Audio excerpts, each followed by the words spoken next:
रुलाने वाली love story, गुस्सा, प्यार और बदला। दोस्तों, आज आपके लिए एक रुलाने वाली लव स्टोरी लेकर आए हैं। उम्मीद करते हैं यह कहानी आपको पसंद आएगी। आप अपनी राय हमें कमेंट करके ज़रूर बताएं। नम आंखें लिए एक कंपनी के ऑफिस में शहर के सबसे बड़े बिजनेसमैन का लड़का। शहर की सारी लड़कियां मरती थी।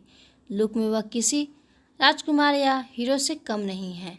आज बहुत उदास एक नई कंपनी के ऑफिस में पिछले 3 घंटे से एक मुलाकात के लिए बेचैन बैठा था। हर 15 मिनट में रिसेप्शन पर बैठी लड़की से बार बार पूछ रहा है, क्या सर फ्री हुए, क्या सर फ्री हो गए, जिसकी तनख्वाह उसके ड्राइवर से भी कम थी। आज वह रिसेप्शनिस्ट उस लड़के पर चिल्लाकर बोली, आप अपनी जगह पर शांत बैठे, जब वक्त आएगा मैं आपको बता दूंगी। ऐसा पहली बार हुआ है कि रोहित राय इतना बड़ा आदमी नौकरों की बात सुन रहा था। बात कुछ ऐसी थी कि रोहित राय की कंपनी दिवालिया होने वाली थी और उसको सारी उम्मीद इस कंपनी के मालिक से थी। शायद यह कंपनी का मालिक उसको दिवालिया होने से बचा ले। 10 साल बाद मुलाकात। 3 से 4 घंटे इंतजार के बाद रिसेप्शनिस्ट ने उससे बोलती है, अब आप मैडम के केबिन में जा सकते हैं। बॉस के पास जाने से पहले रोहित राय को यह तो पता चल गया कि इस कंपनी का बॉस कोई लड़का नहीं बल्कि एक लड़की है। यह क्या कह रही हो तुम? तुम्हारे साथ सच में यह सब हुआ है तो आज से मैं अपने बाप की शक्ल तक नहीं देखूंगा।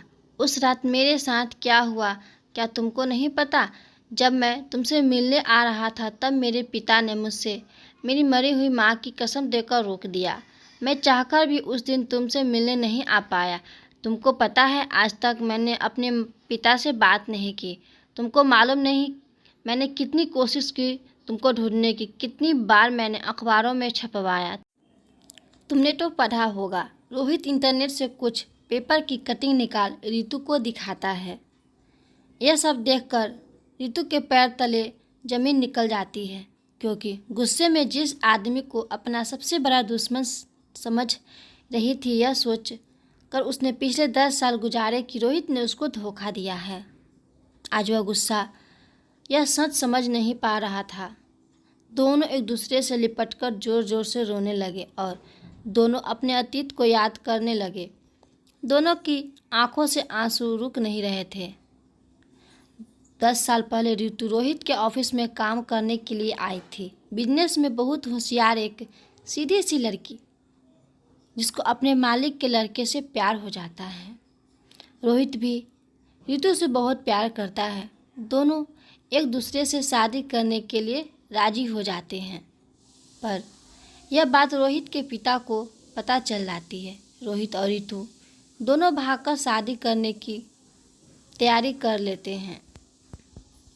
उस रात रोहित के पिता उसको घर पर रोक लेते हैं। रितु के घर में आग लगाकर उसको शहर छोड़ने पर मजबूर कर देते हैं। दूसरे शहर में दर दर की ठोकर खाकर बड़ी हुई रितु आज एक बड़ी कंपनी की मालिक बन जाती है। वो रोहित की कंपनी को जब चाहे तब मसलकर रख सकती है। इसी बात का बदला लेने के लिए रितु वापस उस शहर आई थी, पर जब उसको रोहित के प्यार और सच्चाई का पता चला तो वह उससे गले लगाकर रोने लगी।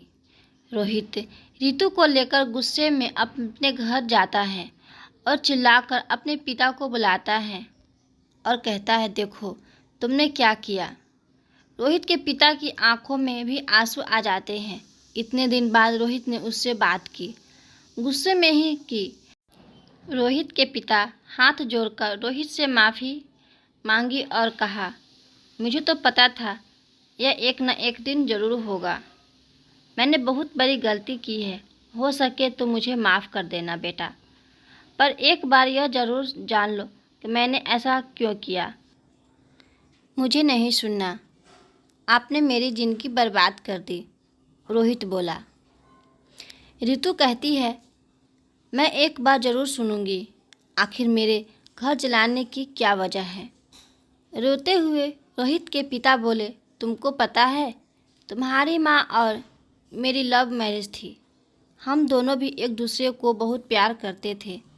मेरे पिता ने तुम्हारी माँ की और मेरी कुंडली एक बड़े पंडित को दिखलवाए और उन्होंने यह भविष्यवाणी की, अगर यह शादी होगी तो तुम्हारी माँ की जान जल्दी चली जाएगी।